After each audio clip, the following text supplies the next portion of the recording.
আপনি বলুন, হাল ইয়াস্তাবিল্লাযীনা ইয়া'লামুনা ওয়াল্লাযীনা লা ইয়া'লামুন, শিক্ষিত এবং অশিক্ষিত দুইজন কি সমান হতে পারে? জোরে বলো, দুইজন সমান হতে পারে না। তো আল্লাহ তাআলা কোরআন পাকে শিক্ষা সম্পর্কে বলছেন যে শিক্ষিত এবং অশিক্ষিত দুইজন কি সমান বরাবর হতে পারে? তো বোঝা যাচ্ছে বরাবর হতে পারে না। তো এখানে কোন শিক্ষা সম্পর্কে বলা হয়েছে? এবার আমাদেরকে হাদিস দেখতে হবে। নবী আমার বলতে আছেন যে তালাবুল ইলমি ফরিদাতুন আলা কুল্লি মুসলিমিন ওয়া মুসলিমাতিন, প্রত্যেক মুসলমান নর নারীর জন্য ইলমে দ্বীন অর্জন করা ফরজ। প্রত্যেক মুসলমান নর নারীর জন্য ইলমে দ্বীন অর্জন করা ফরজ। ইলমে দ্বীন কথার অর্থ কি? ইলম মানে হচ্ছে জ্ঞান, আর দ্বীন দ্বীন মানে হচ্ছে ধর্ম। দাল ইয়া নুন দ্বীনুন, এই দ্বীন কথার অর্থ হচ্ছে ধর্ম, অর্থাৎ ধর্মের জ্ঞান অর্জন করা প্রত্যেক মুসলমান নর নারীর জন্য ফরজ রয়েছে। জোরে বলে, যে বলবে যে আমি শিখবো না, জানবো না, তো সেই ব্যক্তি দ্বীনি শিক্ষার দিক দিয়ে অজ্ঞ থেকে গেল। আর যে অজ্ঞ থেকে গেল তার দ্বারা কিন্তু ভুল হবে। আর যেটাই ভুল হবে, না জানাতে ভুল হবে, আর না জানাতে যে দ্বীনি শিক্ষা অর্জন করলো না আর তারপরে যে ভুল হবে, তো এটাকে বলা হয়েছে তার ডবল ডবল গুনাহ হবে। এক তো আপনি শিক্ষা অর্জন করেননি, এটার একটা গুনাহ, আর এক ভুল করলেন, এটা একটা গুনাহ। তাহলে ডবল গুনাহ আপনার সব সময় হতে থাকে। আজিজানে মিল্লাত ইসলামিয়া, এই দ্বীনি শিক্ষা আমাদের জন্য কতটা ফরজ রয়েছে, কতটা গুরুত্ব রয়েছে, আমার নবী বলছে উতলুবুল ইলমা ওয়ালাউ বিসসিন, তোমরা ইলমে দ্বীন অর্জন করো, যদি চীন দেশ যেতে হয় তবুও যাও। জোরে বলে, চীনের কথা বলা হয়, যদি চীন যেতে হয় তবুও যাও, কিন্তু দ্বীনের শিক্ষা অর্জন করতে হবে।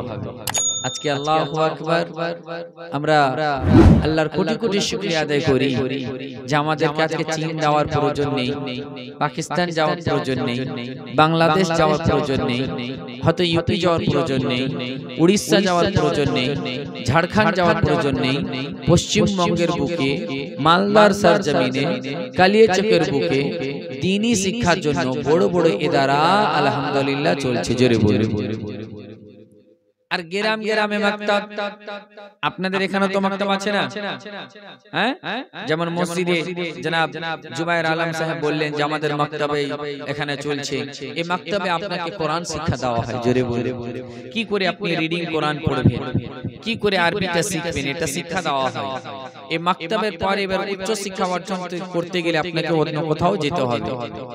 তো বেরাদার, এই দ্বীনি শিক্ষা যদি আপনি অর্জন না করেন, তাহলে এই যে আজ আপনি জলসা শুনছেন, মিলাদ যাচ্ছেন, তো আমরা এই জলসা শোনার পর কি করব, করার মতো আমাদের ক্ষমতা থাকে না।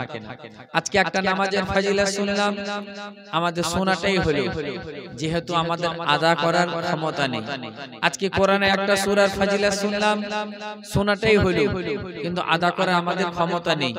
কিন্তু বিরাদার মুআজ্জাজ মুহতারাম, প্রত্যেক মুসলমানের জন্য যেমন আপনার নামাজ পড়া ফরজ, নামাজের মাসলা জানানো ফরজ, যেমন রোজা করা ফরজ, রোজার মাসলা মাসাইল জানানো ফরজ, যেমন আপনার গোসল ফরজ, গোসল করা ফরজ, ফরজ গোসলের মাসলা মাসাইল জানাও ফরজ, যেমন উযু করা ফরজ, তেমন একজন মুসলমানের উযুর মাসলা মাসাইল জানাও ফরজ।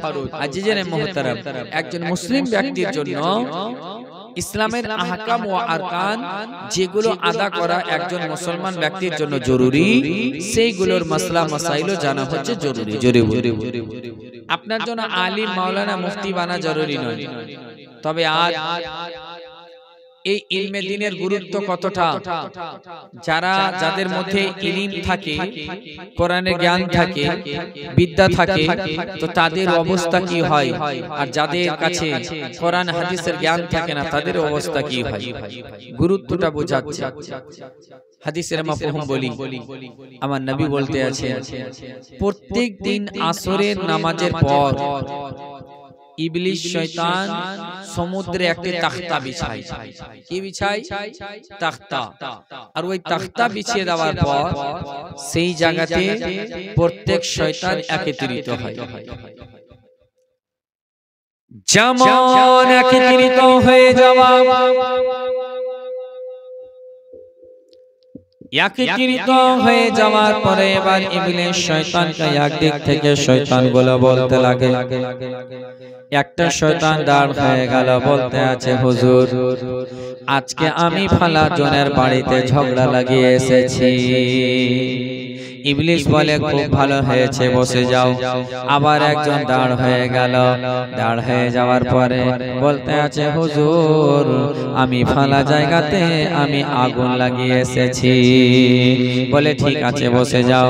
আবার একজন দাঁড় হয়ে গেল, বলে হুজুর আমি ফালা জায়গাতে অ্যাক্সিডেন্ট করিয়ে এসেছি। যেমন এভাবে বলে দাওয়া ইবলিস শয়তান একদিক থেকে এক অপরের কথা শুনতে আছে, এক অপরের কথা শুনতে শুনতে সর্বশেষে একজন আপনার ল্যাংড়া শয়তান দাঁড় হলো। পায়ে হাঁটতে পারে না, ল্যাংড়া শয়তান সে দাঁড় হলো। যেমন দাঁড় হয়ে যাওয়া ওই ল্যাংড়া শয়তান বলতে আছে হুজুর আমি বড় বড় কাজ করতে পারিনি, তবে একটা কাজ করেছি, ছোট্ট একটা কাজ করেছি। বলে কি কাজ? বল বল। বলে আমি একটা ছোট্ট এটাই কাজ করেছি হুজুর, যে একটা তালবিলি মাদ্রাসা যাচ্ছিল আমি তাকে গোবর ছিটিয়ে পড়া থেকে ছুটিয়ে দিয়েছি। যেমন বলে দেওয়া ইবলিস এত খুশি হলো, খুশি হয়ে ওই ল্যাংড়া শয়তানকে গিয়ে জড়িয়ে ধরে নিল। বলে তুমি একটা বিশাল বড় কাজ করেছো, বিশাল বড় কাজ করেছো। বলে এই যেমন সাবাস দেওয়া বাকি শয়তানগুলো বাবা হিংসার করতে লাগলো। তারা বলে আমরা এত বড় কাজ করে আসলাম, কোথায় অ্যাক্সিডেন্ট করে আসলাম, কোথায় মারামারি লাগিয়ে আসলাম, হানাহানি করে আসলাম, আমাদেরকে কোনো সাবাস জানালো না। এই ল্যাংড়া শয়তান ছোট্ট একটা কাজ করে এসেছে, তার ফলেও তাকে এত সাবাস কেন জানানো হচ্ছে বলো? ইবলিস তখন প্রত্যেকটা শয়তানকে বলছে এজন্যই ইবলিস তো কম জ্ঞানী গুণী ছিল না বাবা, এক সময় ফেরেশতাদের শিক্ষক ছিল, কিন্তু তার তাকাব্বুরের কারণে জাহান্নাম থেকে তাকে জান্নাত থেকে বের করে জাহান্নামী করে দেওয়া হয়েছে। এবার ওই ইবলিস এবার তাদের শয়তানের কাফলাকে বলছে শোন, এই জিনিসটা বোঝার জন্য তোমাদেরকে একটা কাজ করতে হবে। বলে কি? বলে আচ্ছা বল এই এলাকার মধ্যে সব থেকে আবিদ ভালো কোথায় আছে? এলাকার ভিতরে আবিদ কোথায় আছে? আবিদ বলা হয় যে কোরআন পড়বে, নামাজ পড়বে, মাসলা মাসাইল বুঝে না, জানে না, কোরআনের তরজমা জানে না, হাদিস জানে না, তো শুধু বাস আমল করতে জানে, একে বলে আবিদ। ইসমে ফাইল এসে গিয়ে ইবাদত করনে वाले। যেমন বলে দাও শয়তানের দলেরা বলল হুজুর ফালা গ্রামের দিকে একজন আবিদ আছে। যেমন বলে দেওয়া এবার ইবলিস বলতে আছে ঠিক আছে চল। এবার আবিদকে দেখতে পায় তাহাজ্জুদের নামাজ পড়ে এবার ফজরের নামাজ পড়ার জন্য তাড়াতাড়ি করে মসজিদের দিকে যাচ্ছে। এবার ইবলিস শয়তান ওই আবিদের কাছে গিয়ে বাবা দাঁড় হয়ে গেল। দাঁড় হয়ে যাওয়ার পরে ওই আবিদকে বলতে আছে ও আবিদ ভাই একটা আমার শুধু প্রশ্ন ছিল। আবিদ বলতে আছে আমার কাছে সময় নাই, আমি তাড়াতাড়ি করে নামাজ পড়ার জন্য যাব। ইবলিস বলতে আছে মানুষ রূপে গিয়েছে। ইবলিস বলতে আছে যে একটু একটা শুধু ছোট্ট মাসআলা জানবো। আবিদ বলছে আচ্ছা তাড়াতাড়ি বলো বলো। এবার ইবলিস তখন বলতে আছে আরে মা যে পকেট থেকে একখানা শিশি বের করলো, আর শিশি বের করার পর ওই ইবলিস ওই আবিদকে গিয়ে বলতে লাগলো ও আবিদ সাহেব এই যে ছোট্ট একটা শিশি, এই বোতলের মধ্যে শিশির মধ্যে বলো দেখি আল্লাহ তাআলা কি সাত আসমান ও জমিনকে ভরতে পারবে বলো? আল্লাহ তাআলা এই সাত আসমান এবং সাত জমিন কি এই শিশির ভিতরে কি ভরতে পারবে? যেমন বলে দেওয়া, এ আবিদ তখন ভাবতে লাগলো, বলতে লাগলো এটা কি সম্ভব হয়? এত বড় সাত আসমান, এত বড় সাত জমিন এই শিশির ভিতরে কি করে ঢোকাবে? বলে এটা সম্ভব নয়। যেমন বলে দেওয়া, তখন ইবলিস বলতে আছে ঠিক আছে যাও, এটাই জানার জন্য যেমন চলে যাওয়া। তার শয়তানের দলকে বলছে দেখ একটা কথাতে তাকে আমি গুমরাহ করে দিলাম। দেখলি, একটা কথাতে তাকে আমি গুমরাহ করে দিলাম। এবার ইবলিস বলে আচ্ছা বলো এই এলাকার মধ্যে আলিম কোথায় আছে বলো? বলছে হুজুর আলিম ফালা গ্রামে ওইদিকে আছে। এবার ওই আলিমের কাছে ইবলিস কাফিলা নিয়ে ছুটে গেল। আলিমকে দেখে ফজরের শেষ সময় বাবা দৌড়িয়ে তাড়াতাড়ি করে বাড়ি থেকে মসজিদের দিকে রওনা দেয়। ইবলিস আবার ওই মানুষ রূপে গিয়ে ওই আলিমকে গিয়ে বলতে আছে, আলিমকে গিয়ে আগে সালাম দিলেন, বলতে আছে ও মাওলানা আমার একটা প্রশ্ন ছিল। আলিম বলতে আছে না না এখন আমার কাছে সময় নাই, আমি ফজরে নামাজ পড়ার জন্য যাব। কিন্তু এই ইবলিস শয়তান তো প্রশ্ন না করলে ছাড়বে না। আলিমকে বলতে আছে মাওলানা আমার একটাই মাত্র প্রশ্ন আছে, ছোট্ট প্রশ্ন। বলে কি বলে এটাই প্রশ্ন হচ্ছে আমার যে পকেট থেকে আবার ওই শিশির বোতল বের করলো, বের করে দেওয়ার পরে আবার বলতে লাগলো ও মাওলানা এই শিশির বোতলে কি আল্লাহ তাআলা সাত আসমান ও সাত জমিনকে ভরতে পারবে? যেমন বলে দেওয়া, আলিম বলতে আছে তোকে দেখা তো ইবলিসের মতো লাগছে। বলে বেকুব এ শিশি তো দূরের কথা, মানুষ সুয়ের ভিতরে যে জায়গায় ধাগা ভরতে হিমশিম খেয়ে যায় আল্লাহ তাআলা সাত জমিন ও আসমান ওই সুয়ের ভিতর দিয়ে পার করে দিবে। জোরে বলে যেমন বলা, তখন ইবলিস বলে ঠিক আছে মাওলানা যান। যেমন মাওলানা চলে যাওয়া বাবা। এবার ইবলিস তার কাফেলাদেরকে বলছে এদিকে শোন, দেখ ওই আবিদকে একটা কথাতে গুমরাহ করে দিলাম, আরে আলিমকে কিছুই করতে পারলাম না। এজন্য আলিম নিজেও বাঁচবে এবং নিজের কওমকেও বাঁচাবে। জোরে বলো। আমার নবী বলে যে ফাকিহুন ওয়াহিদুন আশাদ্দু আলা শাইতান মিন আলফি আবিদি। একজন ফাকিহ আলিম 1000 আবিদ চাইতো বেশি ভারী শয়তানের উপরে। 1000 আবিদকে মৃত্যুর সময় জাকানির ওয়াক্তে ভুলাতে যতটা সময় লাগবে একজন আলিমের কাছে ইবলিসের ততটা সময় লাগবে। ততটা সময় পর্যন্ত কি আর আলিম থাকবে? ঈমানের সহিত দুনিয়া থেকে বিদায় নিবে। জোরে বলো। এ বেরাদার, মৃত্যুর সময় জাকানির ওয়াক্তে ঈমানকে সালামতি রাখা বিশাল কঠিন। একটু নলেজটাকে নিয়ে আসেন। আজকে যে আমি আপনি দিনের শিক্ষা অর্জন করলাম না, আজকে শেষ বয়সে হুট করে নামাজ পড়লাম, নামাজ পড়তে লাগলাম, আমি ভাবছি দুয়া জানি না, সূরা জানি না, রুকু জানি না, সাজদা জানি না, মাসলা জানি না, মাসাইল জানি না, আর আমি পড়ছি একটাই আমাদের কথা, জানি না আল্লাহ মাফ করে দিবে। আমরা তো আর শিখিনি। এ বেরাদার, আল্লাহ তাআলা আপনার উপরে ইলমে দ্বীন অর্জন করাটা আগে ফরজ করে দিয়েছেন। নবী আমার এলান করে দিয়েছেন ফরজ। আর আজকে আপনি আমি যদি বলি যে শেষ বয়সে আর কি জানবো কি বলবো। সূরা ফাতিহা আমি শুদ্ধ করতে পারলাম না, আর ভরসা রাখি যে নামাজ কবুল হয়ে গেল, সে আল্লাহ পাক বিসওয়াব। কিন্তু মাসলা অনুযায়ী আপনার যদি শুদ্ধভাবে কিরাত আদা না করা হয়, শুদ্ধভাবে সূরা তেলাওয়াত না করতে জানেন, তাহলে আপনার নামাজ হবে না। কথাটা শুনেলেন কান খুলে। নামাজে ভিতরে যে ফরজ রয়েছে সেটা ৬টি ফরজ, কোথাও ৭টি বলা হয়েছে। ৭টি ফরজের মধ্যে কিরাত হচ্ছে একটি ফরজ। কিরাত কি? জোরে বলুন, একটু বলতে হবে, জোরে বলুন। কিরাত পড়া কি? ফরজ। বলুন কি? ফরজ।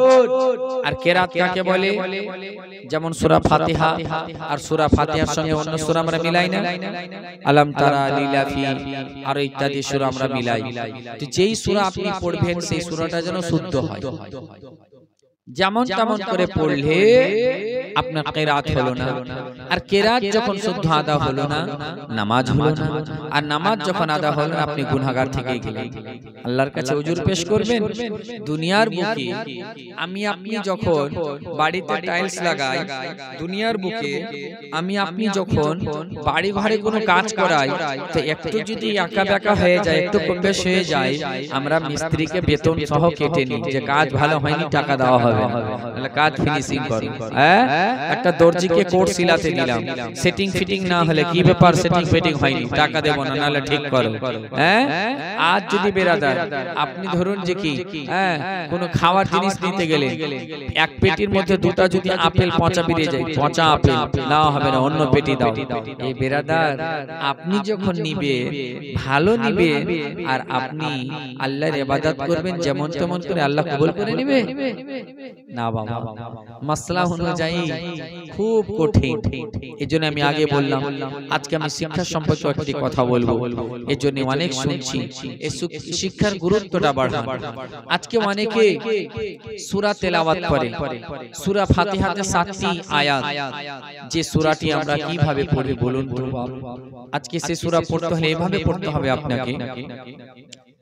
বিসমিল্লাহির রহমানির রহিম, আলহামদুলিল্লাহি রাব্বিল আলামিন, আর রহমানির রহিম, মালিক ইয়াউমিদ্দিন, ইয়্যাকা না'বুদু ওয়া ইয়্যাকা নাস্তাঈন, ইহদিনাস সিরাতাল মুস্তাকিম, সিরাতাল লাযীনা আন'আমতা আলাইহিম, গায়রিল মাগদুবি আলাইহিম ওয়ালাদ-দাল্লিন।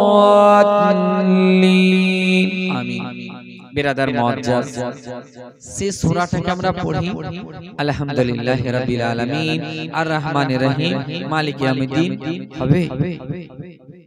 যে জায়গাতে বড় হা, সেই জায়গাতে বড় হা আদা করতে হবে।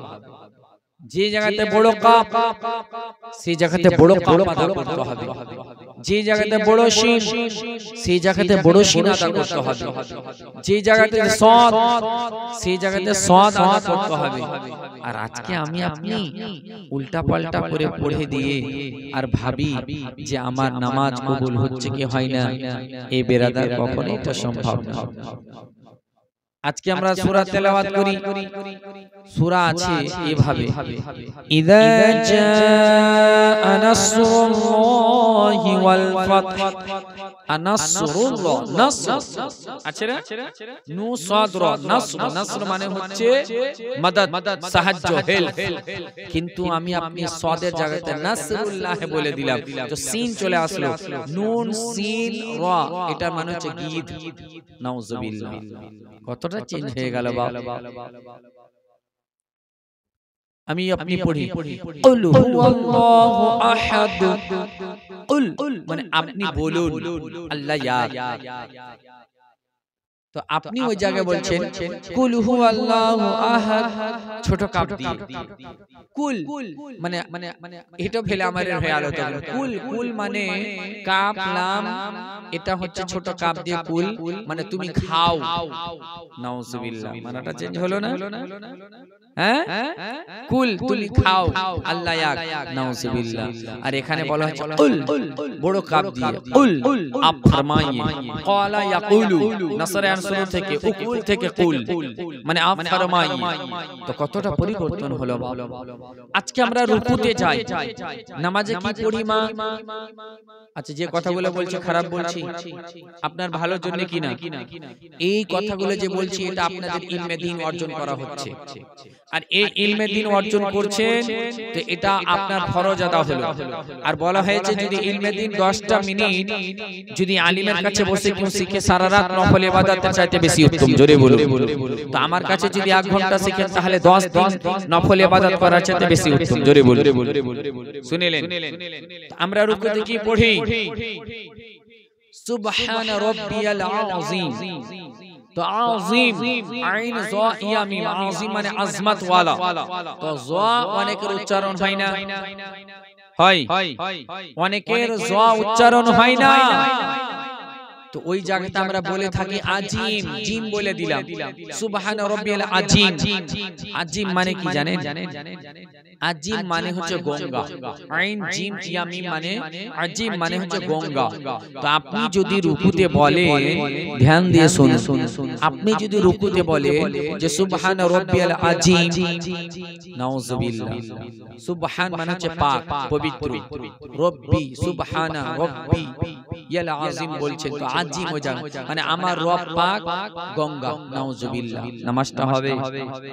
একবার জোরে বলুন হবে। তো মাসলা বলা হয়েছে যদি আপনার দেখা গেল জ উচ্চারণ না হয় তো সেই জায়গাতে আপনি সুবহান রাব্বিয়াল কারীম বলুন। সুবহান রাব্বিয়াল কারীম। এই রটা সবার উচ্চারণ হবে, কিন্তু জ উচ্চারণ যদি না হয় তাহলে কারীম বলেন, কিন্তু জিম উচ্চারণ করলে হবে না। তো আমরা কেমন করে করব? যেহেতু আমাদের শুদ্ধভাবে কোরআন তেলাওয়াত করাই নাই, আলিফ থেকে ইয়া পর্যন্ত শুদ্ধভাবে মাখরাজ ভাবে আমরা শিখিনি, তাহলে কেমন করে পারবো? একটু পানির ব্যবস্থা করবেন তো, খাবার পানি। তো বিরাদার মুআজ্জাজ, এবার রুকুতে যখন যাই, সাজদাতে যাব, তো সাজদাতে আমরা গিয়ে কি বলবো? সুবহান রাব্বিয়াল আ'লা। তো এখানে অনেকে সুবহান রাব্বিয়াল আ'লা আইন বাদ হামজা করে দিলাম, হবে? আদা হবে? হবে না। আজিজানে মিল্লাত ইসলামিয়া, তাই বলি মা, বোন, বাবাজি, ভাই, ওই কোরআনটা এটা করলে হবে না মা যে মাকতাবে গেলাম আর শুধু কোন রকম করে মুলবি আমাকে শেষ করলে আপনাকে লাট্টু লুঙ্গি দিব। একবার জোরে সোরে দরুদ পড়ুন, আল্লাহুম্মা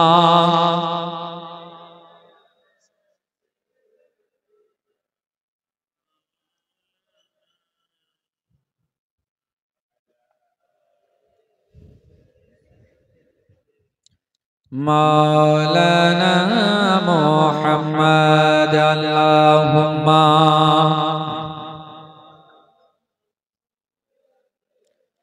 মাওলানা মুহাম্মদ ওয়া আলা আলিহি মাওলানা মুহাম্মদ সাল্লাল্লাহু তাআলা আলাইহি ওয়াসাল্লাম। আসুন সেই কোরআন, যে কোরআনকে আপনার বিরাদার তেলাওয়াত করতে গেলে কত ফজিলত। আজকে যে বাড়ি, এই বাড়ি থেকে একজন ইন্তেকাল করে গেছে না? কে ইন্তেকাল করেছে? মহিলা না পুরুষ? পুরুষ ব্যক্তি। তো আজকে যদি তিনার সন্তানরা বা তিনার নামে যে কোরআন তেলাওয়াত করা হয় কি ফজিলত হবে। কিতাব দেখুন, হযরতে ঈসা আলাইহিস সালাম যাচ্ছেন কোথায়? সফরে। জোরে বলে যেমন হযরতে ঈসা আলাইহিস সালাম সফরে যাবেন, সফরে যাওয়াকালে রাস্তার ধারে দেখতে পেলেন একটা কবরে ভীষণ আযাব চলছে। এত আযাব চলছে, হযরতে ঈসা আলাইহিস সালাম সে আযাবখানা দেখে চলে গেলেন।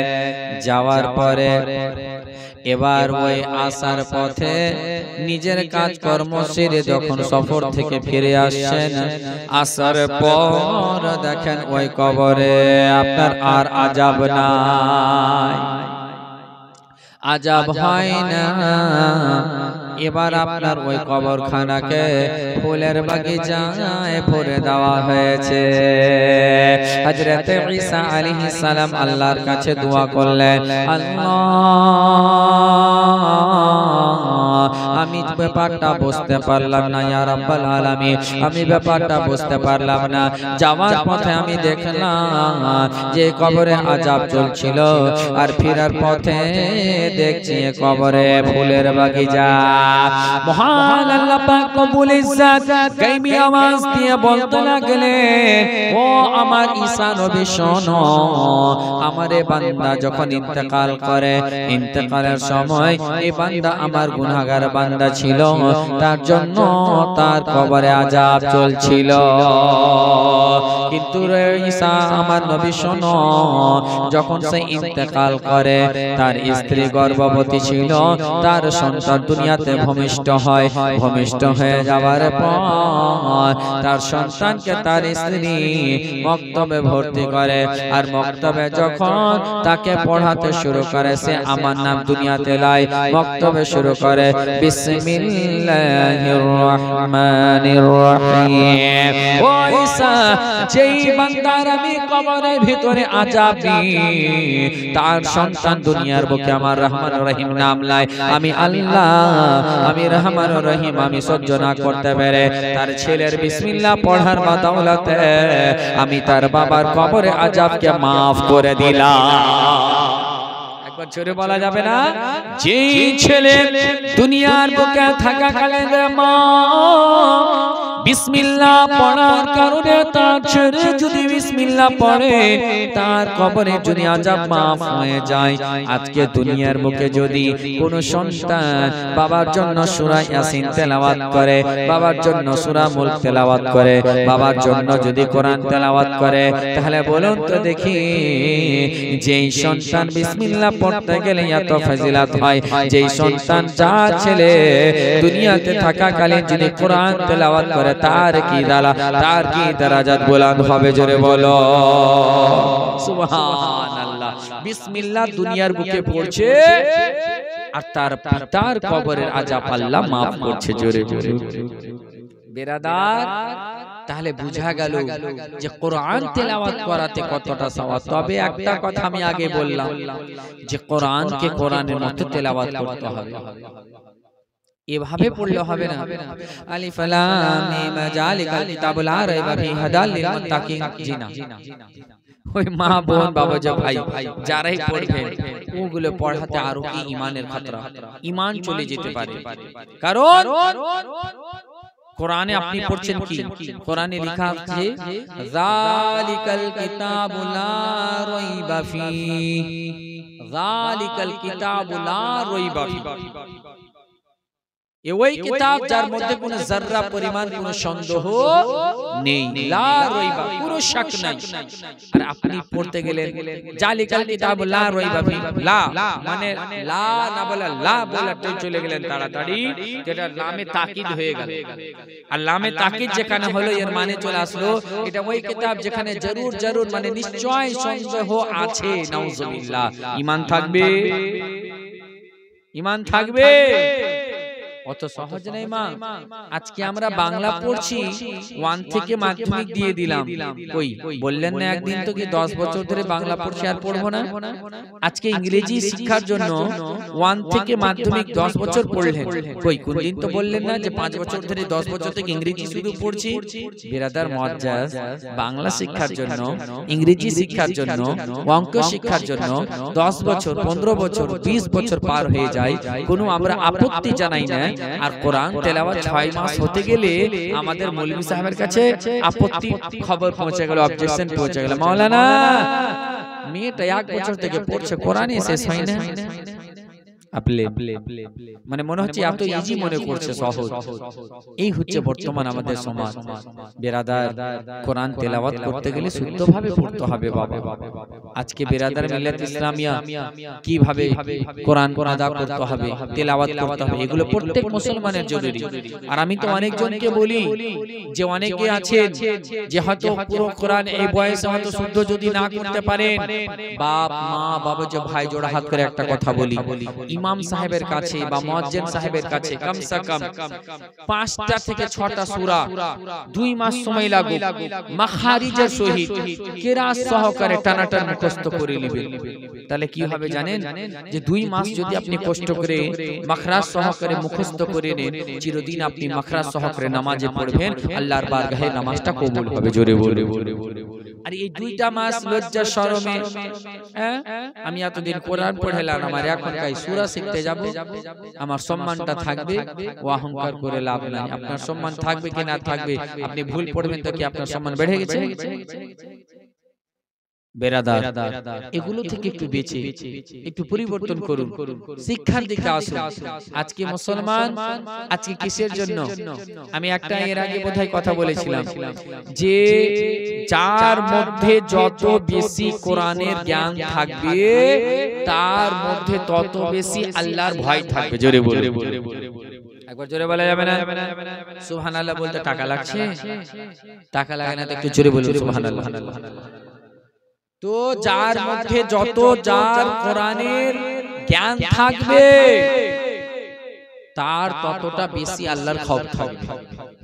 আজকে আমরা কোরআনের জ্ঞান নাই, হাদিসের জ্ঞান নেই, মাসলা জানি না, ফলে আমাদের নামাজ ছুটলো তো ভয় লাগে না, রোজা ছুটলো তো ভয় লাগে না, মিথ্যা বলছি তো ভয় লাগে না, গীবাত করছি তো ভয় লাগে না, তুহমত করছি তো ভয় লাগে না, বদনজর করছি তো ভয় লাগে না, চুগলি করি তো ভয় লাগে না, মানে আমাদের এগুলো তো ভয় নাই। একটু আপনাদেরকে ক্লিয়ার করে দিই এই সম্পর্কে কিছুটা কথা, একটু মহাব্বতে একবার ঝুমে দরুদ পড়ুন যেন ঘুম বলে উঠে যায়। আর যা যাবে শুনুন, একবার জোরে বলুন আল্লাহুম্মা।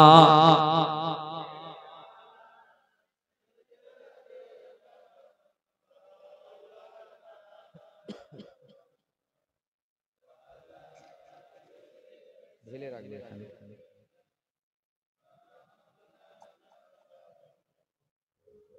আল্লাহুম্মা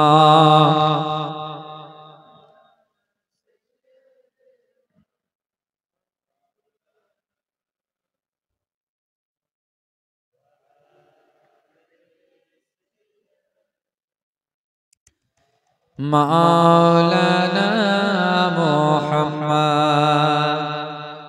এখানে একজন প্রশ্ন পাঠিয়েছে যে চাহারম চালিসার বাড়িতে মহিলারা কোরআন তেলাওয়াত করতে পাবে কি? বেরাদার মুআজ্জাজ, যদি শুদ্ধ মাখারিজের সহিত কোরআন তেলাওয়াত করতে পারে তাহলে তাদের পার্সোনাল ঘরে সুন্দরভাবে এক জায়গাতে তারা বসে তেলাওয়াত করবে, কোনো অসুবিধা নেই। আর যদি শুদ্ধ মাখারিজের সহিত তেলাওয়াত করতে না পারে তাহলে কালমা পড়বে, কোরআন তেলাওয়াত করবে না। কারণ কোরআন তেলাওয়াত করতে গেলে শুদ্ধ করে পড়তে হবে।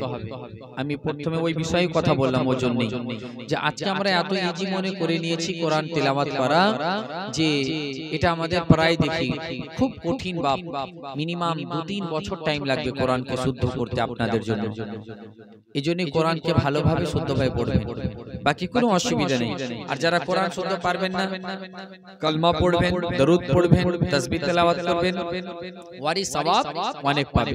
তো আসুন, বলছিলাম কি আজ আজিজানে মিল্লাত ইসলামিয়া বর্তমান যা অবস্থা, আমাদের মধ্যে আল্লাহর ভয় কারণেই এই যে আমাদের কাছে কোরআন হাদিসের জ্ঞান নেই। এই কোরআন ও হাদিসের জ্ঞান অর্জন করা, দ্বীনি শিক্ষা অর্জন করা, এটা আমার আপনার জন্য বাবা একান্ত জরুরি। আজিজানে মিল্লাত ইসলামিয়া, আসুন দেখি এই দ্বীনি তালিমের কথা আমার নবী কি বলতে আছে। নবী হে পাক সাহেবুল আওলাদ সাল্লাল্লাহু তাআলা আলাইহি ওয়াসাল্লাম বলেন, বিশ্ব নবী সাল্লাল্লাহু তাআলা আলাইহি ওয়াসাল্লাম বলেন, উতলুবুল ইলমা মিনাল মাহদ ইলাল লাহাদ, তোমরা তোমরা ইলমে দ্বীন অর্জন করো মায়ের কোল থেকে কবর পর্যন্ত। ও মুসলমান, আমার বিশ্বনবী বলতে আছেন তোমরা ইলমে দ্বীন অর্জন করো মায়ের কোল থেকে কবর পর্যন্ত। আজ অনেক মুসলমান ভাবতে থাকে আমার বয়স হয়ে গেল 40, আমার বয়স হয়ে গেল 50, আমার বয়স হয়ে গেল 60 বছর, আমি কেমন করে বয়সে ইলমে দ্বীন অর্জন করব? কিন্তু মুসলমান, ইলমে দ্বীন অর্জন করার কোনো বয়স থাকে না যে এই বয়সে ইলমে দ্বীন অর্জন করতে হবে এমনটা বিষয় নয়। আপনার বয়স যদি 50 হয়ে যায়, বয়সের জায়গা থেকে যাবে, কিন্তু ইলমে দ্বীন আপনাকে আদা করতে হবে। এর জন্যই যদি দুনিয়াতে আপনি দ্বীনের শিক্ষা থেকে যদি মাহরুম হয়ে যান, কাল কিয়ামতে আপনাকে অন্ধ উঠানো হবে। কাল কিয়ামতে তাদেরকে অন্ধ উঠানো হবে। তাদেরকে অন্ধ কেন? দিলের অন্ধ। এর জন্য যে দিলে কোরআন হাদিসের জ্ঞান নাই, শিক্ষা নাই, তাকে আপনার মূর্খ বলে, জাহিল বলে। দুনিয়ার শিক্ষা আপনি যত করেন, এটা দুনিয়ার শিক্ষা, ইসলাম তাকে শিক্ষিত বলে না, ইসলাম তাকে শিক্ষিত বলে যেই শিক্ষা অর্জন করার পর আপনি হারামকে হারাম জানতে পারবেন, যেই শিক্ষা অর্জন করার পরে আপনি হালালকে হালাল জানতে পারবেন, যেই শিক্ষা অর্জন করার পর আপনি জায়েজকে জায়েজ জানতে পারবেন, যেই শিক্ষা অর্জন করার পর আপনি না জায়েজকে না জায়েজ জানতে পারবেন, যেই শিক্ষা অর্জন করার পর আপনি গুনাহ থেকে বাঁচতে পারবেন, যেই শিক্ষা অর্জন করার পর আপনি নেকির দিকে অগ্রসর হবেন। জোরে বলুন সুবহানাল্লাহ। ওই শিক্ষা হলো একমাত্র কোরআন। কোরআনের শিক্ষা এমন একটি শিক্ষা, এমন একটি আলো, যেমন আপনার যদি এই রাস্তাতে আজকে লাইট না থাকতো তাহলে অন্ধকার হয়ে থাকতো, তেমনি আপনার ভিতরে যদি দ্বীনের শিক্ষা না থাকে আপনার আমলগুলো অন্ধকার হয়ে থাকে। আজকে আমি আপনি নামাজ পড়ি বাবা, বলুন তো দেখি হাত তুলে নামাজে ফরজ কতটি এবং কি কি, নামাজে ওয়াজিব কতগুলি, নামাজে সুন্নাত কতগুলি, নামাজে আপনার মাকরুহ তাহরিমি কতগুলি, নামাজে মাকরুহ তাহরিমি কি গুলো, নামাজে আপনার ওয়াজিব গুলো কি, এগুলো আমাদের জানা নাই। তারপরে আমি কেমন আপনি করে আমি আপনি বুঝবো আমার আপনার নামাজ শুদ্ধ হচ্ছে কি হয় না? এর জন্যই আমার নবী বলতে আছেন তালাবুল ইলমি ফরিদাতুন আলা কুল্লি মুসলিমিন ওয়া মুসলিমাতিন। জোরে বলো। আজকে আপনি আমি যেই সম্পর্কে জানি না, তো কেমন করে বুঝবো যে আমার আপনার নামাজটা শুদ্ধ হচ্ছে কি হয় না? আজিজের মিল্লাত ইসলামিয়া। আর আজকে সেই নামাজ আমরা খুশি আর খুজুর সঙ্গে পড়ি না। মন হলো আজকে পড়লাম, মন হলো ছেড়ে দিলাম, মন হলো 2 মাস পড়লাম, মন হলো আবার ছেড়ে দিলাম, মন হলো 1 মাস পড়লাম, মন হলো আবার ছেড়ে দিলাম। এই বেরাদার, এইভাবে করে আমরা জীবন যাপন করছি। উফ, আল্লাহু আকবার। একবার গালে হাত দিয়ে সময় ভেবে দেখবে যে আজকে যে বাড়িটার এই জলসা চলছে, এই বাড়ি থেকে 40 দিন পূর্বে একজন ব্যক্তি ছিলেন দুনিয়াতে, কিন্তু আজকে সেই ব্যক্তি দুনিয়াতে নেই, চলে গেছে কোথায়? না ফিরার দেশে, যেখান থেকে আর জীবনও ফিরে আসবে না। আজকে একটা কথা দেখলাম যে যে ঘরটি নির্মাণ করতে আমাদের 6 বছর 7 বছর 5 বছর লেগে যায়, সেই ঘরের জন্য আমরা সারা জীবনটা পার করে দিই। আর যে ঘর তৈরি করতে মাত্র খুব বেশি 1 ঘন্টা লাগে, সেটা হচ্ছে কবর। সেখানে আমাদেরকে কতদিন যে থাকতে হবে তার ঠিক নেই, সেখানকার তৈরি আমরা মোটেও করি না। এটাই বাস্তব। হ্যাঁ, আজকে যেই কবর, আজকে যে আমরা নামাজ থেকে দূরে, আমাদের মধ্যে জ্ঞান নেই, তার জন্য আজকে কি হবে জানেন? একটু নামাজের গুরুত্বটা ইলমের সঙ্গে বলে দিই। আজকে যদি আপনি নামাজ না পড়ি, মৃত্যুর সময় বাবা খুব কঠিন হবে। ঈমান আপনার হারানোর আশঙ্কা আছে। সে সময় মৃত্যু ব্যক্তির কি অবস্থা হয় জানেন? বিশ্বনবী সাল্লাল্লাহু তাআলা আলাইহি ওয়াসাল্লাম বলেন, যখন কোন বেনামাজি যখন তার জাকানি ওয়াক্ত আসে ওই জাকানির রক্তের সময় বেনামাজি এত পিপাসিত হয়, বেনামাজি এত পিপাসিত হয়, যদি সারা পৃথিবীর পানিকে তাকে পান করিয়ে দেওয়া হয় তবুও তার পিপাসা মিটে না, এত পিপাসিত হবে। উদাহরণে বলা হয়েছে যদি সারা দুনিয়ার পানি পান করে দেওয়া হয় তবুও তার পিপাসা মিটবে না।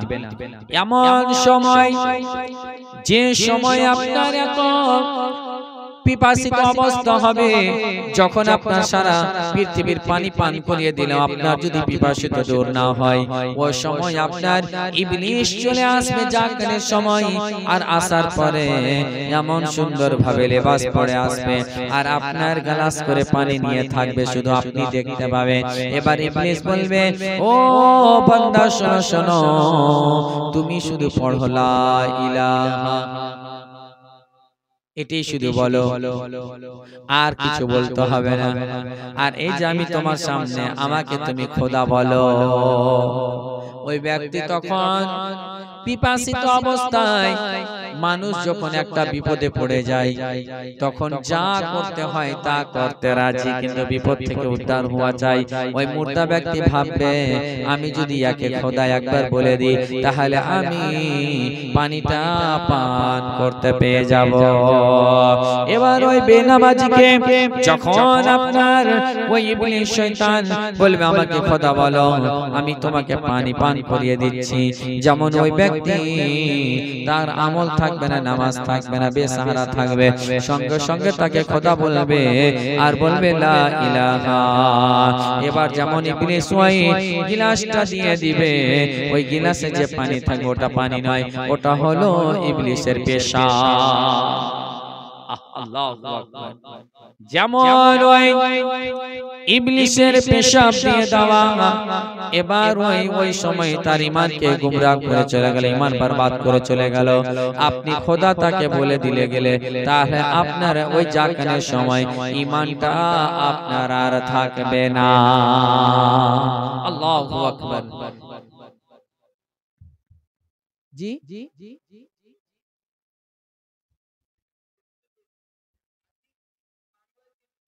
আচ্ছা আচ্ছা জি ইনশাআল্লাহ ওটি ভেঙে বলছি।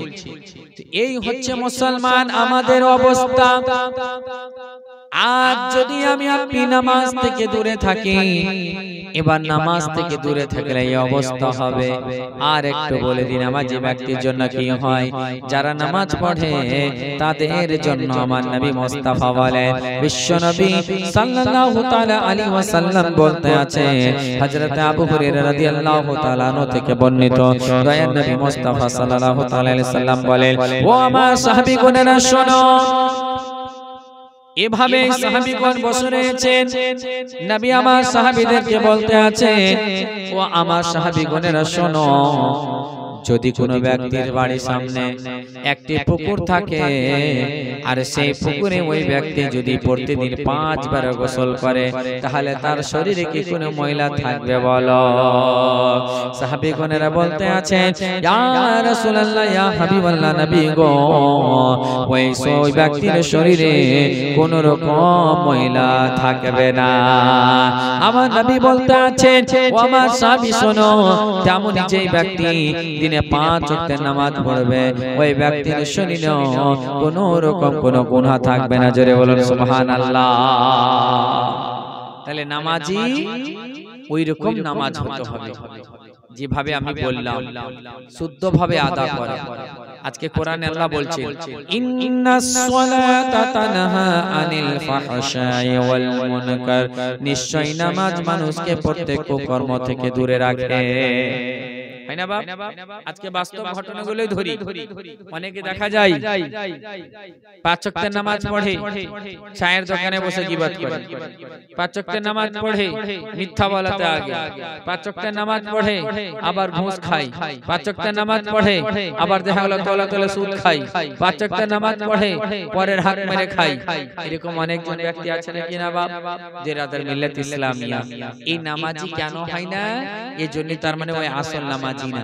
নামাজি হতে গেলে ওই মিথ্যা বলবে না, নামাজি হতে গেলে গীবত করবে না, নামাজি হতে গেলে চুগলি করবে না, নামাজি হতে গেলে আপনার পরের হক মেরে খাবে না, নামাজি হতে গেলে ঘুষ খাবে না, নামাজি হতে গেলে সুদ খাবে না, নামাজি হতে গেলে গুনাহ থেকে দূরে থাকবে। তার কারণ আল্লাহ বলছেন ইন্নাস সালাতা তানহা আনিল ফাহশাই ওয়াল মুনকার। জোরে বলে আজকে কারণ ওই তো সাজদাতে গেল, দুই পায়ে তিনটি করে আঙ্গুল লাগানো সাজদাতে হচ্ছে ওয়াজিব। দুই পায়ের তিনটি আঙ্গুলই শুধু না, পুরুষদের জন্য, পুরুষদের জন্য দুই পায়ের তিনটি আঙ্গুলে তিনটি করে আঙ্গুলের পেট লাগানো আছে।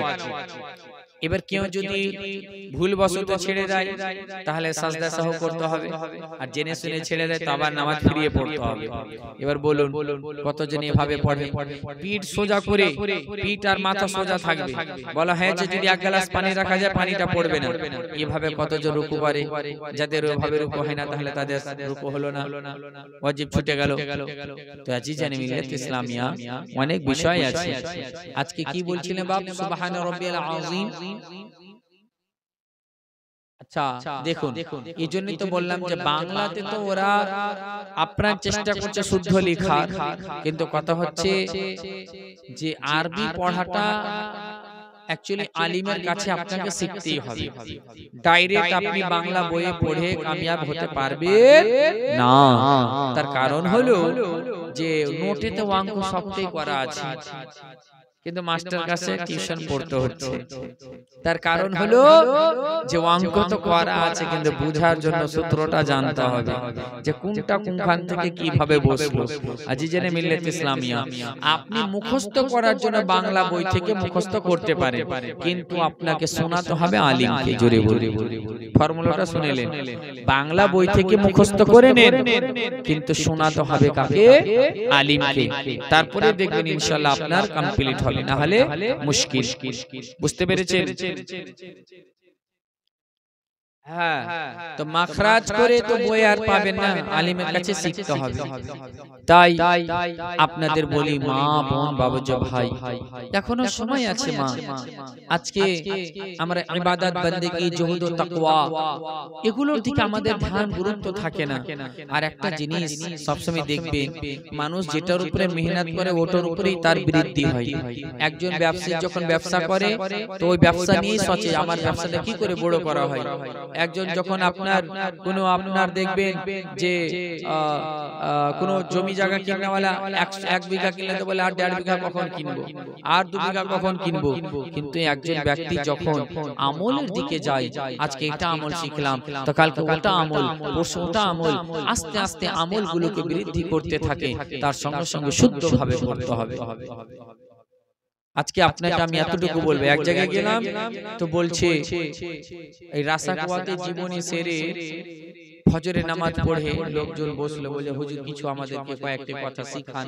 স্টেজে যে শেষে বলছিলেন এই যে এই মাসলার কথাগুলো, তো আমি বললাম আচ্ছা বাপজিরা, আপনারা তো ফরজ নামাজের পরে ফজিলত জানেন যে যেই ব্যক্তি ফরজ নামাজের পরে আয়াতুল কুরসি পড়ে সিনাতে ফু দিবে তো এর ফজিলত হলো জান্নাত থেকে আর তার থেকে এক হাতের সমান পার্থক্য থাকে, মরলেই জান্নাতি। জোরে বলে একবার জোরে বলা যাবে না? কিন্তু বিরাদার আয়াতুল কুরসিটা শুদ্ধভাবে পড়তে পারবে, তারপর তো ওই ব্যক্তিরা আমাকে শোনালো তো সবটাই লাহানা জালি, মানে পড়াও হারাম শোনাও হারাম। লাহানা জালি কাকে বলে? পড়াও হারাম শোনাও হারাম। তো আমি বললাম যে বাপজি আপনাদের হয় না? বলছে মুলবি সাহেব আমরা তো আওয়াম মানুষ। আমি বললাম যে কোথায় লেখা আছে কিতাবে যে আওয়ামের জন্য সূরা পড়া আলাদা আর আলিমের জন্য সূরা পড়া আলাদা? আল্লাহ তাআলা বলেন ওয়ারাতিল কুরআনা তারতিলা, কোরআনকে তোমরা শুদ্ধভাবে ঠাহর ঠাহর করে সুন্দর করে পড়ো। এটা সবার জন্য। আলিমের জন্য কোরআন মাখারিজে সহিহ, আর আওয়ামের জন্য কোরআন যেমন তেমন করে জি না, এটা কখনোই না বাবা। সবার জন্য একই মতো কোরআনকে শুদ্ধভাবে পড়া এবং মাখারিজে সহিহ আদা করা, তাজউইদের সঙ্গে। এটাই তো একটা জরুরি। এই জন্যই বলি যে মাকতাব হয়েছে, মাকতাবের দিকে ধ্যান দেন, এগুলোতে একটু গুরুত্ব দিন যে বাচ্চারা ভালো পড়ছে কিনা, ভালো শিখছে কিনা। আর বাচ্চার সঙ্গে সঙ্গে বাচ্চাদেরকেও একটু গুরুত্ব দিতে হবে যে আপনাদের শিক্ষাগুলো ভালো হচ্ছে কিনা। আমরা বেরাদার প্রত্যেকটা জিনিস প্রত্যেকের কাছে জানতে পারি। আজকে যদি দেখা গেল একটা কোনো চিঠি আসলে বুঝতে পারি না, জনাব জুবায়ের সাহেব একটু এই চিঠিটা পড়ে দিবেন তো কি বলছে একটু দেখেন তো, বুঝতে চলে গেলাম।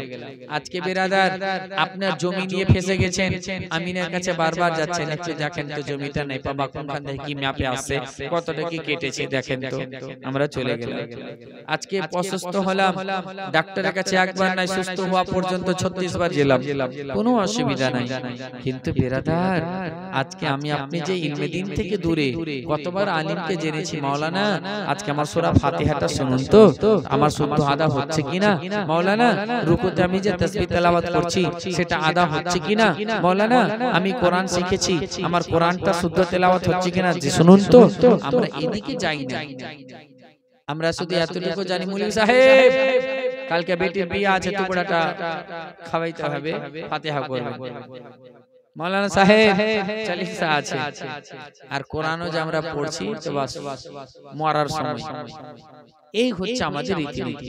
তাই বলি মা বোন বাবুজি ভাই, কোরআনকে শুদ্ধভাবে ভালোভাবে মাখারিজে সহিহ পড়তে শিখুন এবং মাসলা মাসাইলগুলো জানুন, শিখুন শুদ্ধভাবে। কারণ কথা হচ্ছে বাপ, আজ যদি আপনি আমি ভালোভাবে শুদ্ধভাবে কোরআন তেলাওয়াত না করতে পারবো তাহলে আমাদের নামাজ শুদ্ধ হবে না, আর নামাজ শুদ্ধ না হলে আমাদের নামাজ আদা হলো না, আর নামাজ আদা না হলে আমরা গুনাহগারি থেকে গেলাম আর আখিরাতে আযাবে যেতে হবে। তো আপনারা কি চান যে কোরআন শুদ্ধভাবে পড়বো? একবার জোরে বলুন। তাহলে যারা ভালো শুদ্ধ কোরআন তেলাওয়াত করতে পারে তাদের কাছে একটু কোরআনগুলো ভালোভাবে আপনারা শুদ্ধভাবে শিখে নেবেন। এই জন্যই এটা হচ্ছে খুব জরুরি, প্রচন্ড জরুরি। তা যাই হোক, আজকে আপনাদের সম্মুখে আমি বেশি বিরক্ত করব না, 1 ঘন্টা দেখতে দেখতে পার হয়ে গেল। একবার নবীর মহব্বতে দরুদ পড়ুন, একখানা নাত পড়ে শেষে একটা মাসআলা বলে তারপরে দোয়া করব। আল্লাহুম্মা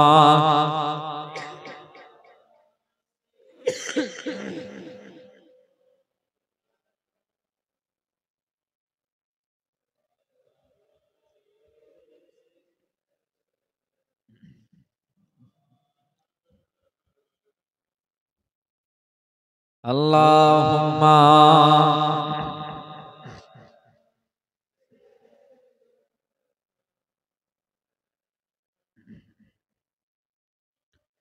ওয়া আলা আলিহি মাওলানা মুহাম্মদ। আল্লাহুম্মা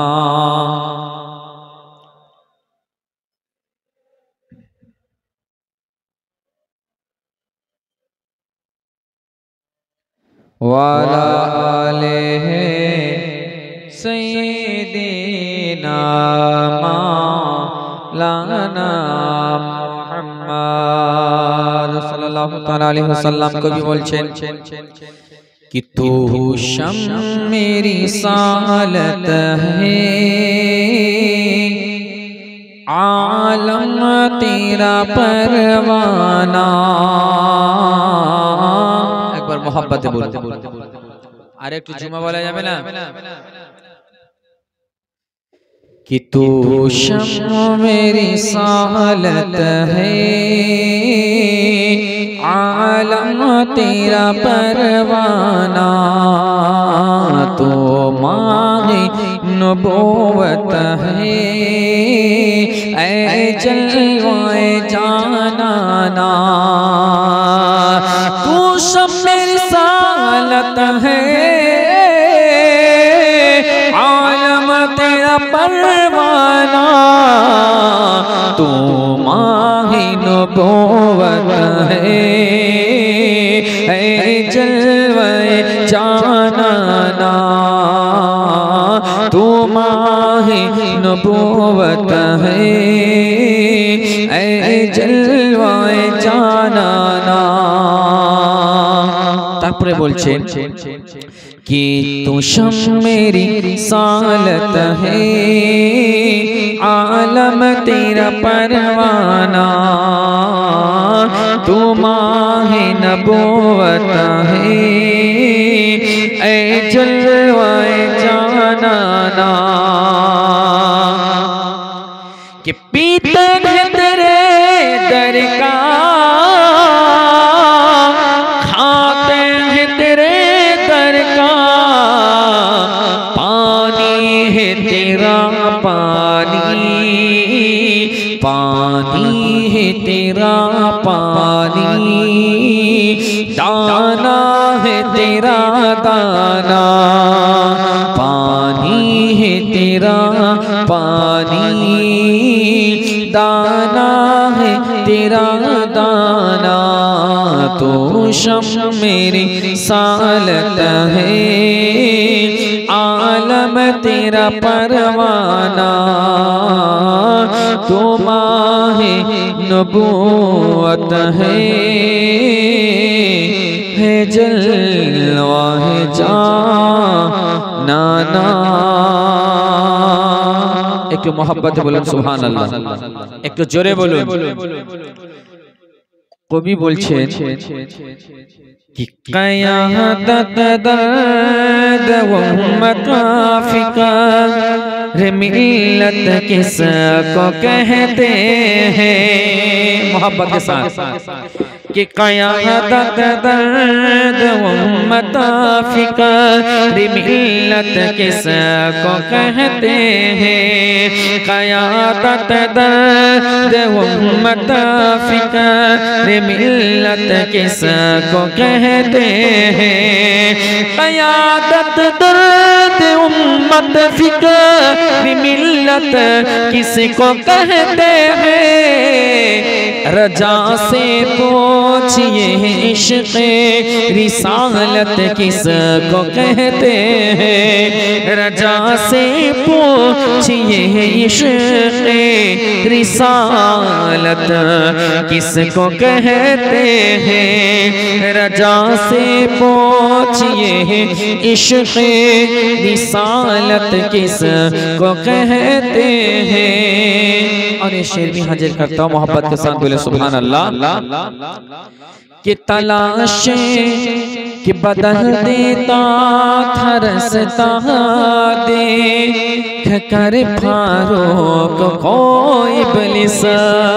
जोरे बोले हजरते उमरे फारूक যখন রাস্তা দিয়ে যেতেন ওই রাস্তা দিয়ে আর শয়তান যেত না। জোরে বলে সুবহানাল্লাহ।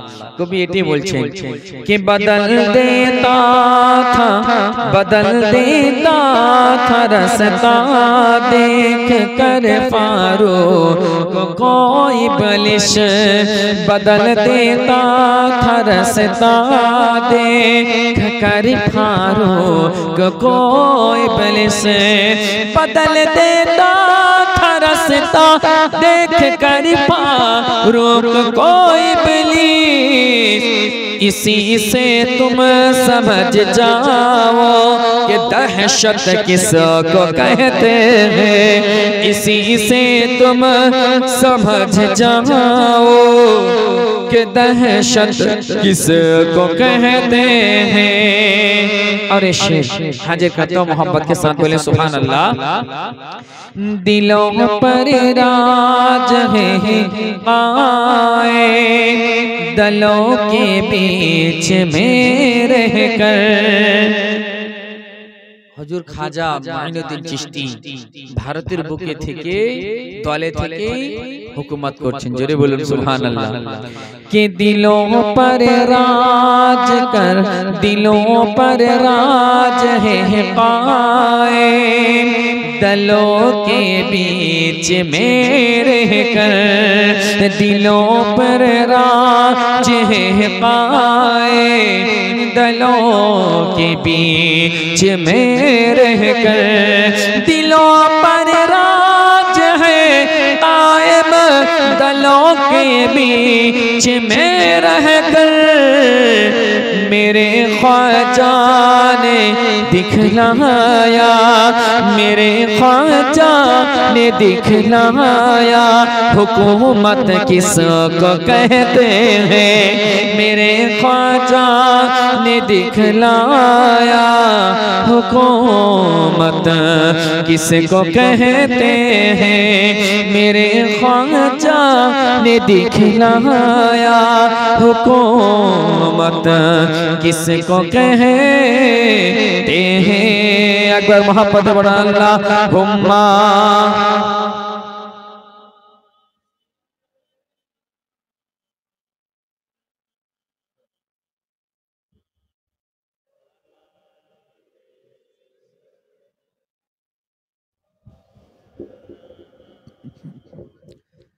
सल्लल्लाहु ताला अलैहि वसल्लम।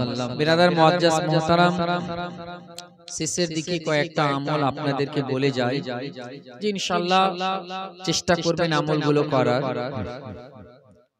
নবী পাক সাল্লাল্লাহু তাআলা আলাইহি ওয়াসাল্লাম বলেন, যেই ব্যক্তি ফজরের নামাজের পর সূরা হাশরের শেষ 3 আয়াত, সেটি হচ্ছে কি 28 পারাতে সূরা হাশর আছে, তার শেষ 3 আয়াত এটি, হুয়াল্লাহুল্লাযী লা ইলাহা ইল্লা হুয়া আলিমুল গায়বি ওয়াশ শাহাদাতি হুয়ার রাহমানুর রহিম, হুয়াল্লাহুল্লাযী লা ইলাহা ইল্লা হুয়াল মালিকুল কুদ্দুসুস সালাম আসসালামুল মুমিনুল মুহাইমিনুল আজিজুল জাব্বারুল মুতাকাব্বির সুবহানাল্লাহি আম্মা ইউশরিকুন, হুয়াল্লাহুল খালিকুল বারিউল মুসাওwir له الأسماء الحسنى يسبح له ما في السماوات والأرض وهو العزيز الحكيم। এই তিনটি আয়াত, এটি যে ব্যক্তি তিনবার পাঠ করবে, প্রথমে আউযু বিল্লাহিস সামিল আলিম মিনাশ শাইতানির রাজিম অথবা আউযু বিল্লাহি মিনাশ শাইতানির রাজিম, তারপরে বিসমিল্লাহির রহমানির রহিম বলে এই সূরা হাশরের 3 আয়াতটি যেই ব্যক্তি সকালে ফজরের নামাজের পরে পাঠ করবে, সারা দিনের মধ্যে যদি ওই ব্যক্তি ইন্তেকাল করে আল্লাহ তাআলা তাকে শহীদের মর্তবা আতা করবে। জোরে বলুন সুবহানাল্লাহ। আর সকাল থেকে সন্ধ্যা পর্যন্ত ওই ব্যক্তির জন্য 70,000 ফেরেশতা মাগফিরাতের জন্য দোয়া করতে থাকে। জোরে বলুন সুবহানাল্লাহ। তাহলে বলুন তো দেখি, আর এই দোয়াটি, এই সূরাটি যেই ব্যক্তি আবার এই 3 আয়াত মাগরিবে আদা করবে, পড়বে সকাল পর্যন্ত, তার জন্য 70,000 ফেরেশতা মাগফিরাতের জন্য দোয়া করবে। আর যদি সারা সকাল সন্ধ্যা থেকে সকালের মধ্যে ইন্তেকাল করে যায়, তাহলে কি হবে? তাকে আল্লাহ তাআলা শহীদের দরওয়াজা আতা করবে। জোরে বলুন সুবহানাল্লাহ। তো বিরাদার মুআজ্জাজ, যাদের মুখস্থ আছে আলহামদুলিল্লাহ, আর যাদের নেই একটু আপ্রাণ চেষ্টা করবেন। তাহলে মুখস্থ না থাকলে আর হবে? তাহলে আমরা ফজরে কেন প্রত্যেক ওয়াক্তে পড়ব? জোরে বলুন। তাহলে নামাজি বানতে গেলে আমলও বৃদ্ধি হবে ইনশাআল্লাহ। এটা একটা ফজিলত। আর একটা ফজিলত কি জানেন?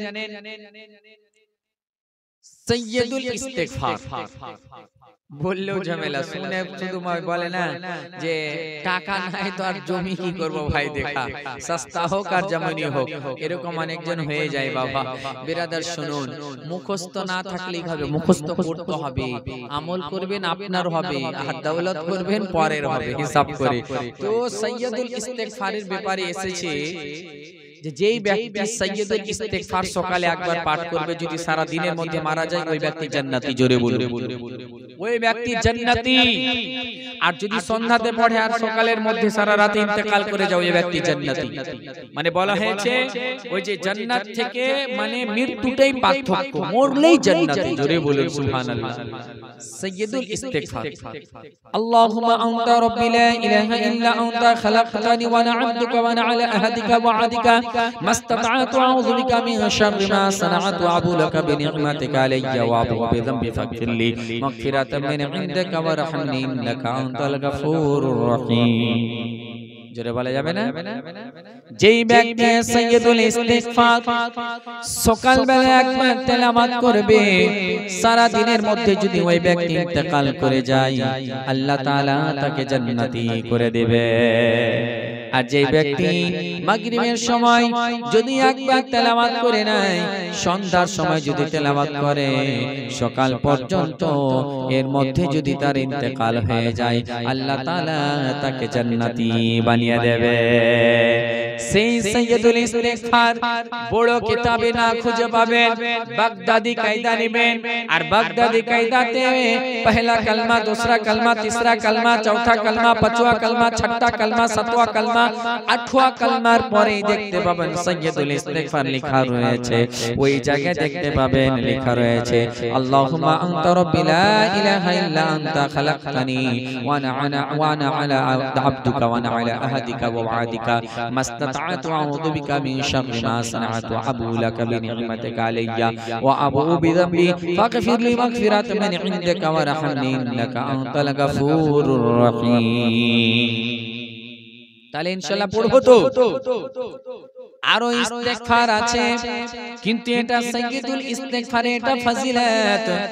এই জন্য নামটা দেখুন সাইয়্যিদুল ইস্তিগফার, মানে সমস্ত ইস্তিগফারের সরদার।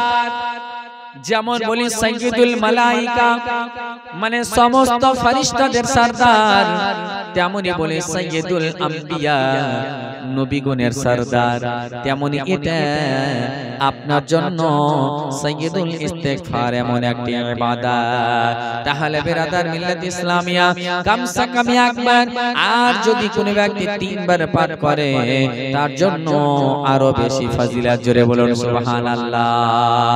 তবে সাইয়্যিদুল ইস্তিগফার খানা আমরা ইনশাআল্লাহ মুখস্থ করতে গেলে বেশি সময় লাগবে না। যদি মনে করেন একদিনে মুখস্থ করব, একদিনে করে নিতে পারবেন। যদি মনে করেন 7 দিনে করব, 7 দিনে হয়ে যাবে।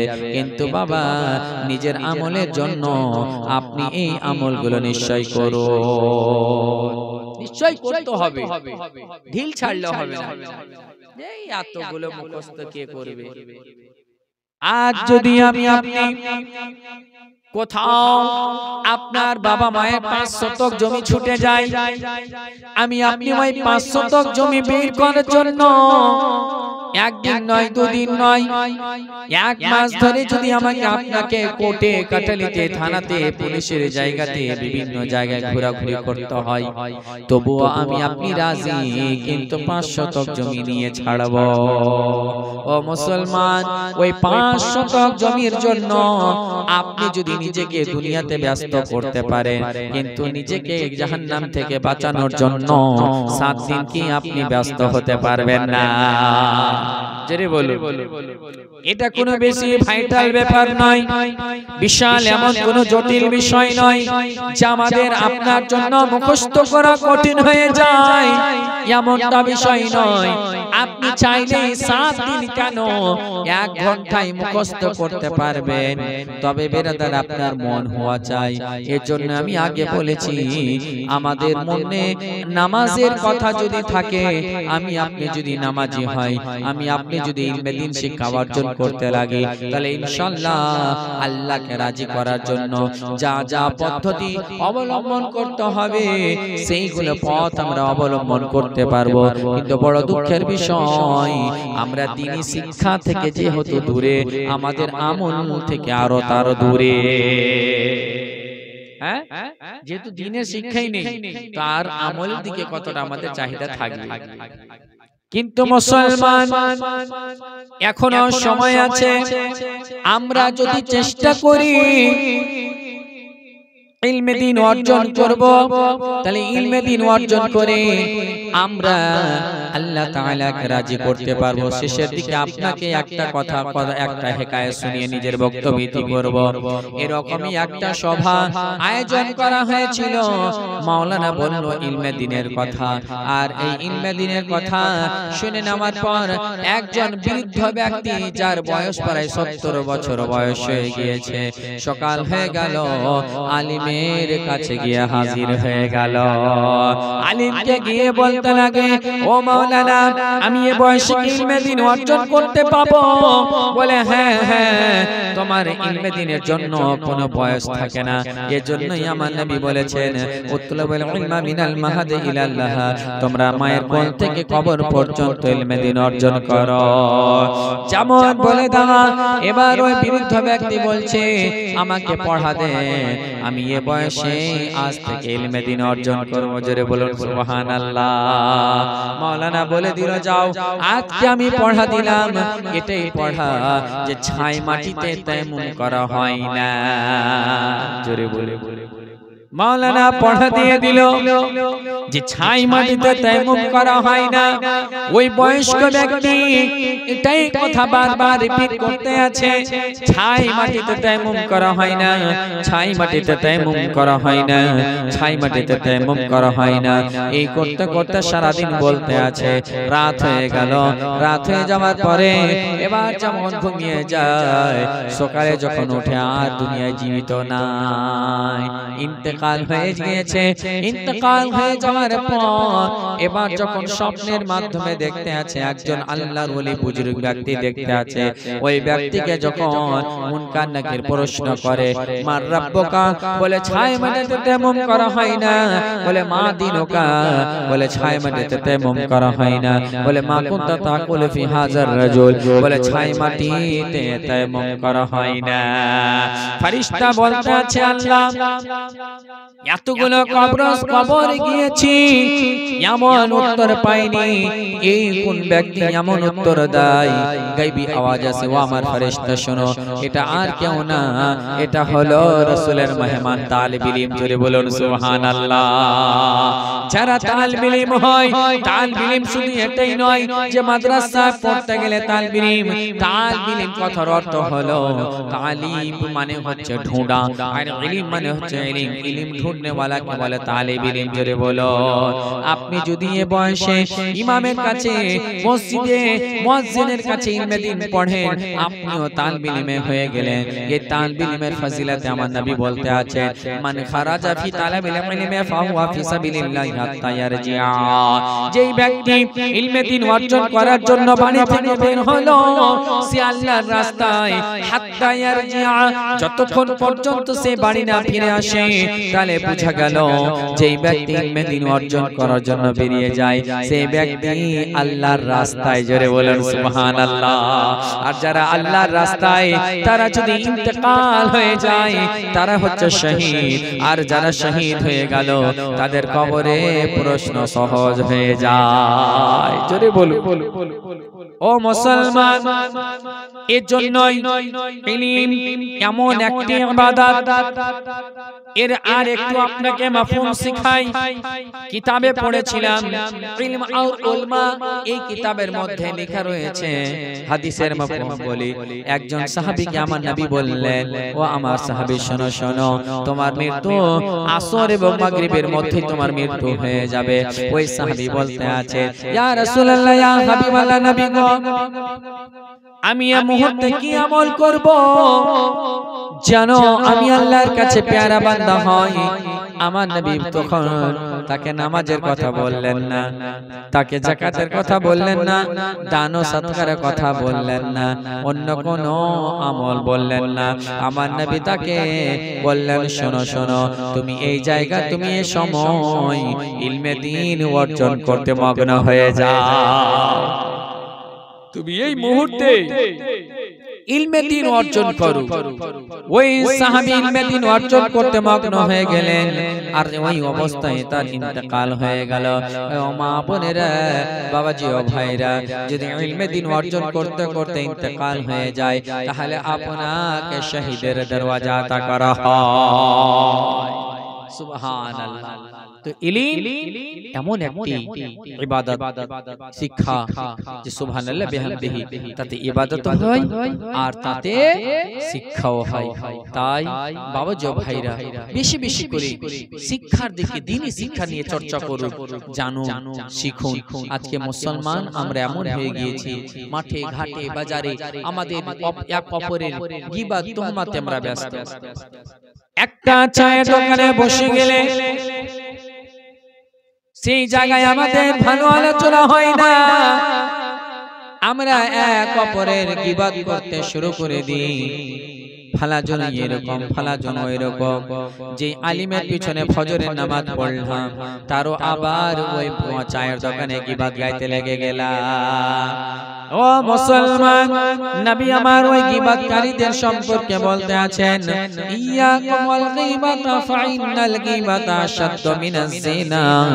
তোমরা গীবত থেকে বেঁচে থাকো, কেননা গীবত হলো জিনা থেকেও জঘন্যতম। আল্লাহু আকবার। গীবত এমন একটি গুনাহ, এই কথা যেমনই বলা, সাহাবী প্রশ্ন করলেন, ইয়া রাসূলুল্লাহ, ইয়া হাবিবাল্লাহ, ব্যভিচার থেকেও গীবত জঘন্যতম? আমার নবী বললেন হ্যাঁ।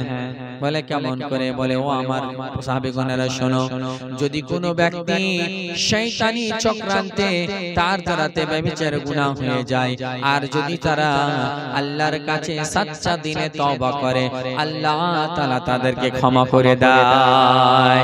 কিন্তু যারা গীবত করে, ওই গীবতকারীদের সম্পর্কে নবী আমার বলতে আছে, তাদেরকে আল্লাহ ততক্ষণ ক্ষমা করবে না যতক্ষণ পর্যন্ত যার গীবত করবে তার কাছে ক্ষমা না চেয়েছে, আল্লাহ তাআলা তাকে ক্ষমা করবে না। এবার গীবত করেন। আজকে আপনি ভাবছেন যে জুবায়ের আলমের গীবত করব, তো জুবায়ের আলমের কাছে হাত ধরে মাপ চাইতে হবে যে ভাই আপনার একটু গীবত করে দিয়েছিলাম, মাফ করে দেন। ও বলবে কি কিসের? বলে আমি তোমার নামে গীবত করেছিলাম, যা আমি তোমাকে মাফ করে দিলাম। তো যখন এক বান্দা বলবে মাফ করে দিলাম, তো আল্লাহ বলছেন তখন আমিও মাফ করে দিলাম। জোরে বলে। এই জন্য আমার নবী বলতে আছে যে জেনা থেকে জঘন্যতম। খবরদার, গীবত যার যার করবেন খুব হুঁশিয়ারি, তার কাছে মাফ চাইতে হবে আপনাকে, নালে উপায় নেই। বুঝতে পেরেছেন? হ্যাঁ, এগুলো থেকে দূরে থাকবেন বাবা, গুনাহ থেকে দূরে, নেকির কাজ নিয়ে আলোচনা করবেন। হ্যাঁ, নিজের মওত, আখিরাতে নেক আমল, ভালো কাজ নিয়ে ভালো সোচ ফিকর, মানুষের ব্যাপারে ভালো মন্তব্য রাখবেন। এক অপরের সহযোগিতা করতে হবে, এক অপরকে ভালোবাসতে হবে। এখানে যারা বসে আছে না, সবাই নবীর উম্মত বসে আছে। জোরে বলুন সুবহানাল্লাহ। এক অপরকে ভালোবাসবো আল্লাহর জন্য, এক অপরের সঙ্গে দুশমনি করব আল্লাহর জন্য, নিজের জন্য না। নবী আমার বলতে আছেন, আফজালুল আমালে আল হুব্বু ফিল্লাহ ওয়াল বুগযু ফিল্লাহ। সবচাইতে উত্তম কাজ হলো আল্লাহর জন্য মহব্বত করা এবং আল্লাহর জন্য শত্রুতা করা। আজিজানে মিল্লাত ইসলামিয়া, আপনাদেরকে এতটুকু আমি অনুরোধ করব, দেখুন মা বোন বাবাজি ভাই, নামাজ পড়ছেন শুদ্ধ পড়ুন, কোরআন তেলাওয়াত করছেন শুদ্ধ করুন, নেক আমল করছেন শুদ্ধভাবে করুন, আর গুনাহ থেকে বেঁচে থাকুন, নেকির দিকে অগ্রসর হন, নেকির দিকে এগিয়ে যান। এমন কাজ করুন যাতে দুনিয়া আপনার উপরে আপনার জন্য দোয়া করে, এমন কাজ করবেন না যে দুনিয়া আপনার জন্য বদদোয়া করে। আল্লাহ তাআলা আমাদের সকলকে সমস্ত রকমের বিপদ আপদ বালা মুসিবত থেকে হেফাজত করেন এবং আমাদের সকলকে নেক পথে চলার তৌফিক দান করে। এই তো কত একদিন হলো, দুই দিন হলো, রমজান পার হলো। আজ থেকে জীবনগুলো যে আমরা কাটাবো, এমন ভাবে কাটাবো যেন আল্লাহ আমাদের উপরে রাজি থাকে। ওই পথে চলবো না যেটাতে আল্লাহ নারাজ থাকবে। আজিজারে মিল্লাত ইসলামিয়া, দুনিয়াতে যতদিন বেঁচে থাকবো যেন নবীর গোলামিয়ত করতে পারি, ইসলামের পথে চলতে পারি। আল্লাহর কাছে এতটুকু আমরা সকলে দোয়া করব। আজকের সভাতে আমি আপনাদের সম্মুখে আয়াতে কারিমা তেলাওয়াত করেছিলাম, কুল হাল ইয়াস্তাবিল্লাযিনা ইয়ালামুনা ওয়াল্লাযিনা লা ইয়ালামুন। আল্লাহ বলেন, মাহবুব আপনি বলে দেন যে শিক্ষিত এবং অশিক্ষিত দুইজন কি এক হতে পারে? তাহলে বোঝা গেল দুইজনে এক হতে পারে না। তবে এটা শিক্ষা হচ্ছে দ্বীনি শিক্ষা, দ্বীনি তালিম অর্জন করা প্রত্যেক মুসলমান নরনারীর জন্য ফরজ রয়েছে। চাহে আজকে করুন, কালকে করুন, আপনাকে তালিম হাসিল করতেই হবে আর নিজের আমলকে শুদ্ধ করতে হবে। এটা আপনার হচ্ছে একান্ত জরুরি। আচ্ছা, এতটুকু শেষ আপনাকে বলি, এখানে অনেক আছে, কে কে ডাক্তারের কাছে ওষুধ নিয়ে এসেছেন? একটু হাত তুলুন তো। কখনো কি ডাক্তারের কাছে ওষুধ নিয়ে এসেছেন? যারা যারা নিয়েছেন হাত তুলেন, একটু কথাটা বলছি, কোনো অসুবিধা নেই। গ্যাসের হোক, ওষুধ নিয়ে আসছেন নি? হাত তুলেন না, বলুন না। আচ্ছা, হাত না। আপনাকে ডাক্তার ওষুধ দিয়েছে, জ্বরের, গ্যাসের, ব্যথার, তারপর ধরেন যে আপনার ইত্যাদি ইত্যাদি ট্যাবলেট দিয়েছি, জ্বরের, ম্যালেরিয়া জ্বর, আবিঝাবি। তো ওই 3-4 জায়গাতে লেখা আছে এটা জ্বরের, সকালে এক টাইম, দুপুরে এক টাইম, রাত্রে খেতে হবে, ওটা ভরে দিয়েছে আলাদা। এটা গ্যাসের, সকালে খালি পেটে, এটা দিলে আলাদা। তারপরে বলছে এটা হচ্ছে ব্যথার, খুব ব্যথা হলে রাত্রে একটা করে খাবে, ওটা দিয়ে দিলে আলাদা। তারপরে বলছে এটা জ্বরের, খুব জ্বর আসতে গেলে এটা তখন খাবে, লিখে দিলে আলাদা। তারপরে একটা দিল সিরাপ, হ্যাঁ এটা সিরাপ দিয়ে দিল, হয়তো অ্যাম্বোরেনাইল কাঁচের একটা সিরাপ দিয়ে দিল, এটা খাবে। আচ্ছা বলুন তো, দোকানে যতগুলো আপনার ওষুধ ছিল আপনি ওইটি মনে রাখবেন, না যেটি দিল ডাক্তার ওইটি আপনি মনে রাখবেন? ওইটি না মনে রাখছি যে 5 রকমের ওষুধ দিয়েছে, এটি আমাকে মনে রাখতে হবে কখন কোনটা খেতে হবে। হ্যাঁ, এবার ওটিকে আপনি নিয়ে আসলেন, এবার বাড়িতে আপনি জানেন যে আমাকে এটা এটা মেখে খেতে হবে, এটা এটা মেখে খেতে হবে, এটা এটা মেখে খেতে হবে, এটা এটা মেখে খেতে হবে, এটা আপনি জানেন তো। আর বাকি ওষুধের কথা বলতে পারবেন কি? বলার দরকার নেই, কারণ ওটা আপনার জরুরি নয়। জরুরি হচ্ছে আপনাকে যেটি বুঝিয়ে দিয়েছে এটি আপনার জন্য জরুরি। বুঝতে পেরেছেন? এটি যদি আপনার ভুল হয় তাহলে আপনাকে মরবেন। দেখা গেল আপনাকে রাত্রে যে ভরা পেটে খেতে বলেছে আর খালি পেটে খেলে পেটে ব্যথা করবে, আরো জ্বালাতে পড়বেন। তো বিরাদার, আপনার এই যে 5 রকম ওষুধটি আপনাকে বুঝিয়ে দিল, এই ওষুধটি বুঝে আপনাকে সঠিক টাইমে খেতে হবে, এটাই তো। গোটা দোকানের ওষুধের জরুরি দরকার নেই, গোটা ওষুধের ওই ওষুধটি কে জানবে? ডাক্তার। ওয়ার জরুরি, ও কোনটা দিচ্ছে ওটা জরুরি। তেমনই আজকে আপনার আমার জন্য ফাতোয়া দেওয়ার কাজ, মাসলা বড় বড় বলার কাজ, এটা আলিমের কাজ। আপনার কাজ হলো আপনার জন্য যেটি যেটি জরুরি ওটি আপনার জানার দরকার। জোরে বলুন। নামাজ পড়বেন কি কি মাসলা জানার দরকার, আপনাকে জানতে হবে। রোজার জন্য কি কি দরকার, ফরজ গোসলের মাসলা কি কি দরকার, ওযুর মাসলা কি কি দরকার, ওটি জানুন। আপনাকে ফাতোয়া দিতে হবে না যে কবরস্থানে গাছ লাগানো চলবে কি চলবে না, চলবে না, ফট করে ঝেড়ে বসে থাকলে, এগুলো ফাতোয়া আপনার কাজ না। তো ডাক্তারের কাজ হচ্ছে সমস্ত ওষুধের কথা বলার কাজ, আর পেশেন্টের কাজ হচ্ছে ওই ওষুধটির কাজ। তো আওয়ামের কাজ হলো নিজের ফরজ আমল জিন্দেগি কাটানোর জন্য মাসলা জানা জরুরি, আর আলিমের কাজ হলো আওয়ামকে জানানো জরুরি। জরুরি বল। তো যাই হোক বিরাদর মিল্লাত ইসলামিয়া, আল্লাহ তাআলা আমাদের সকলকে নেক সালেহ পরহেজগার মুত্তাকি বানাতে তৌফিক দান করে, আর মরने से पहले मदीने की हाजिरी अता करे। जरूर बोलो आमीन। उठे क्या करे।